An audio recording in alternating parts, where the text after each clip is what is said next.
Yeah, great answer. He shared his success and his story not only within the village but also outside of the village by traveling to the United States and sharing his story of what he did inside his village, examples of the law of buy-in and the proof of performance of taking a concept and showing the difference that it made not only to the village but to others and through his inspirational story. Does anybody else have anything to add? All right, if not, we'll go ahead and move on. Now, we just witnessed a little snippet of what happened with William's story. So if you want additional information, that you can actually go and find a book that William recently co-authored entitled The Boy Who Harnessed the Wind. You can also follow his servant leadership journey online at the website listed, and you can watch additional video and interviews of William and his windmill at TED.com.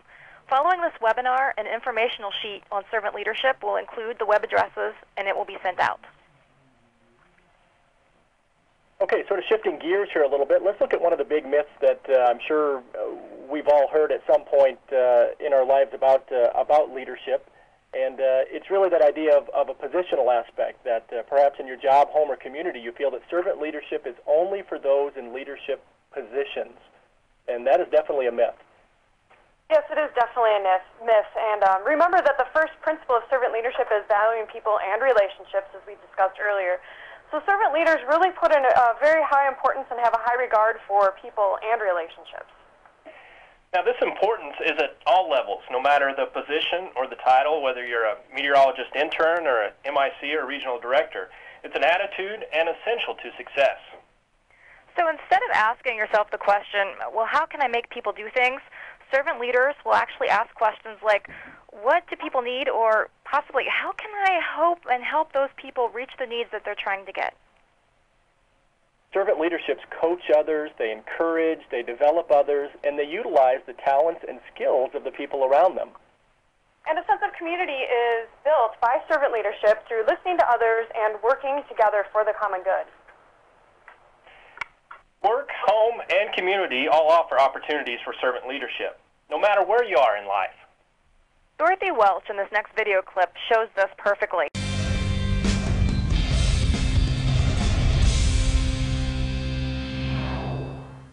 Dorothy Welch spent years as a nurse, wife, and mother. Now she's retired, a widow, and a grandmother. One thing that hasn't changed is the way she likes to take care of people. We're having collard greens, chicken casserole, peach pie, cornbread. Welcome to Dorothy Welch's kitchen. I used to do a lot of stuff that's involved, but now I don't. It's just, you know, I'm tired. I'm 80, really closer to 81. Pray for me. Yet she moves with the purpose of a woman decades younger, cooking as if her late husband or their children could be home at any moment. 4 kids in college at one time. That wasn't easy then, you know. 2 out of state, 2 in state. And my baby daughter, as a matter of fact, finished Harvard in the top 10. She's a judge now in Birmingham. So, so I'm so blessed, and my thing is, if you're blessed, give back. That's why these days she's cooking for others who are slowed down by aches, ailments, or age. And so you get tired of picking up fast food or burger, French fries. Old people don't want that. They really want greens and peas and cornbread and chicken and pie and cake. That's what they want. Aside from her children, Welch says she gets no extra financial support. Yet several days a week, she boxes up her bounty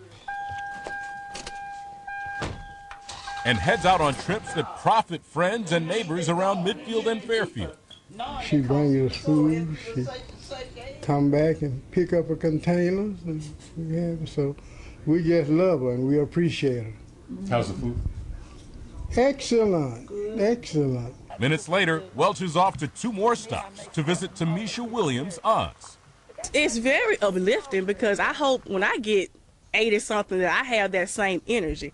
Some days I'm tired, but, you know, when I see Miss Dot, I call her Miss Dot. You know, that's the family name. When I see Miss Dot going around with all that energy, I said, man, I want to be just like her. Her good deed done this Friday, Welch prepares to carve out time for herself. I've already promised myself I'll look at football tomorrow and I won't even be bothered with nobody. Nah. As one recipient told us, she's a wonder.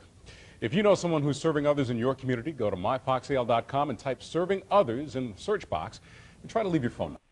Well, servant leadership is around us each and every day, and Dorothy's story is just one of many stories. We need your help to spread the word about servant leadership by sharing your stories. This past summer, the Central Region LEAD Class did some work at a food bank in Louisville, Kentucky. Now, while we were sorting and packing lots and lots of food in many boxes, we found a toy lizard at the bottom of one of the bins, minus a foot. And our class quickly adopted this little lizard that we found and made him a servant leadership mascot. Now, in honor of one of the employees at the food bank, Johnny, he's pictured on the left-hand side here in the screen. We decided to name him Johnny after him since he sees servant leadership and actually lives servant leadership every single day. Now, Johnny has created a blog at leadershiplizard.blogspot.com. He wants to be a part of your servant leadership journeys and hopes to inspire further servant leadership by traveling across the region. We invite you to check out the blog and read the servant leadership journeys throughout the region. Now, the blog runs in reverse order, so Johnny's very first story is actually located at the bottom of the page.